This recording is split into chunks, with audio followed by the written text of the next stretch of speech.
Hey everybody, Brian Trout coming to you from Mossy Creek Fly Fishing with your fly fishing forecast.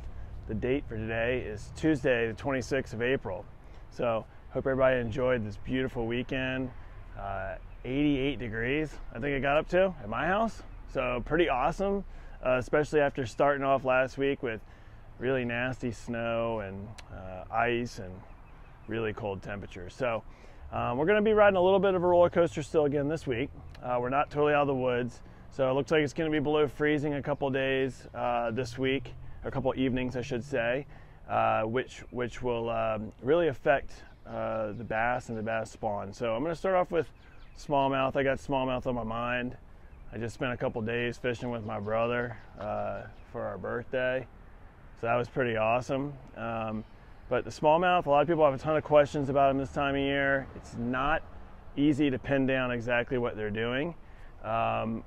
Colby and I and our guides are all out there every day looking, watching, observing.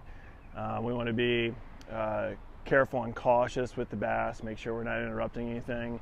But you also have really good opportunities. You know, hungry fish coming out of a winter, hasn't fed well since last fall, and looking for a big meal before they spawn.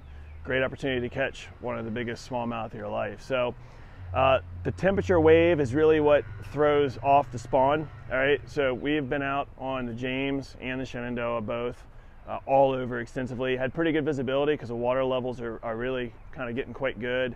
And on sunny days, if you know what you're looking for, you can really find the nests. All right, the type of water they spawn in. You're looking for slack water, not too deep, not too shallow.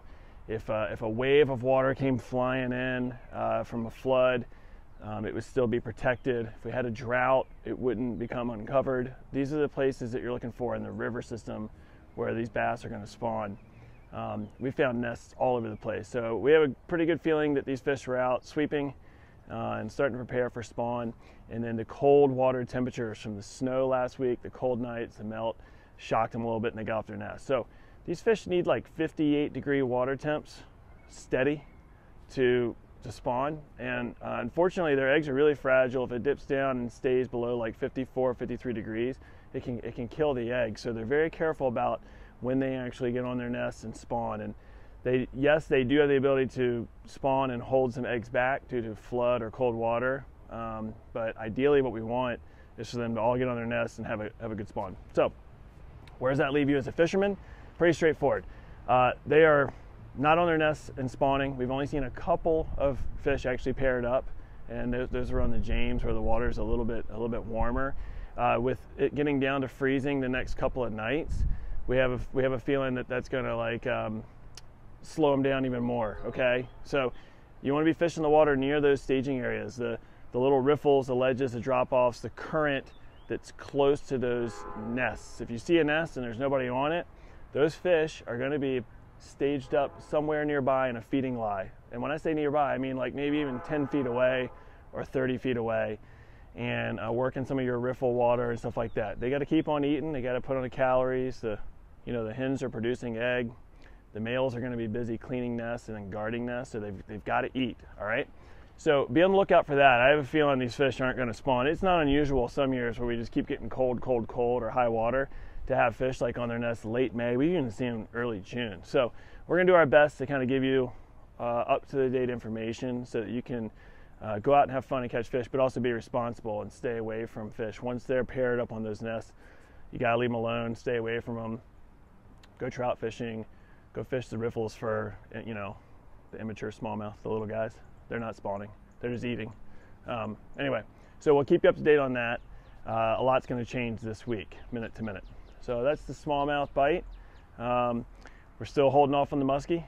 We usually wait until May to start getting after those guys. The spring creeks, we're starting to see sulfurs, not in huge numbers yet, just onesies, twosies here and there. I saw a few on Mossy last week. So I'll keep you up to date. I live on the public stretch of Mossy, so I'll do my best a couple nights this week to go out and look at spinnerfall hours and calm nights, but takes a few of those getting together in big numbers for the fish to really key in. The good news is the first ones that come off are big and they're yellow. They're easy to see. They're like size 14. They're fun to fish. So yeah, you got to fish them at low light hours, like usually right before dusk, the spinners, but they're bright. So yeah, more to come on the spring creeks. So sulfur hatch really will kick off the dry fly season, and there's usually no looking back. After a month of sulfurs, the fish are keyed in on the surface.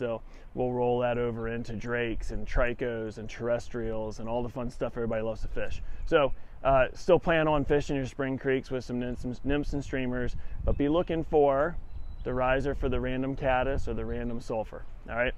The mountain streams are awesome. They couldn't be any better. Even when we get a cold front, you just catch a few less. You know, it knocks them down a little bit, but it's really no big deal. This is their season. This is when they have to put on all their weight. So get your March Browns. They're hatching. They're big. They're easy to see. Take your favorite attractors, because a lot of times you can just get away with throwing a real bright humpy or royal wolf or apparel wolf or Mr. Rapidan. And then also, the little yellow stones are starting to show up, and they're super fun too. High vis, very easy to see. That'll be a staple well into summer for a lot of the brook trout. So water levels are a-okay. A little bit of rain coming today. That'll help top us off. It's gonna be good. Everything's good. It's all good. So give the shop a call if you want to make plans this weekend. Need some ideas on places to go. We're busy spreading fishermen out across the Commonwealth, making sure places don't get pounded too hard.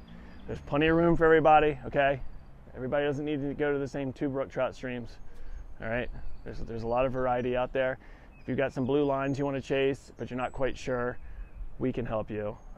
So stop in and see us. We'll break the map out. We'll get out to the Delorme, show you where you need to go, or give us a call or email us. All right, that's about it for now. See you guys next week.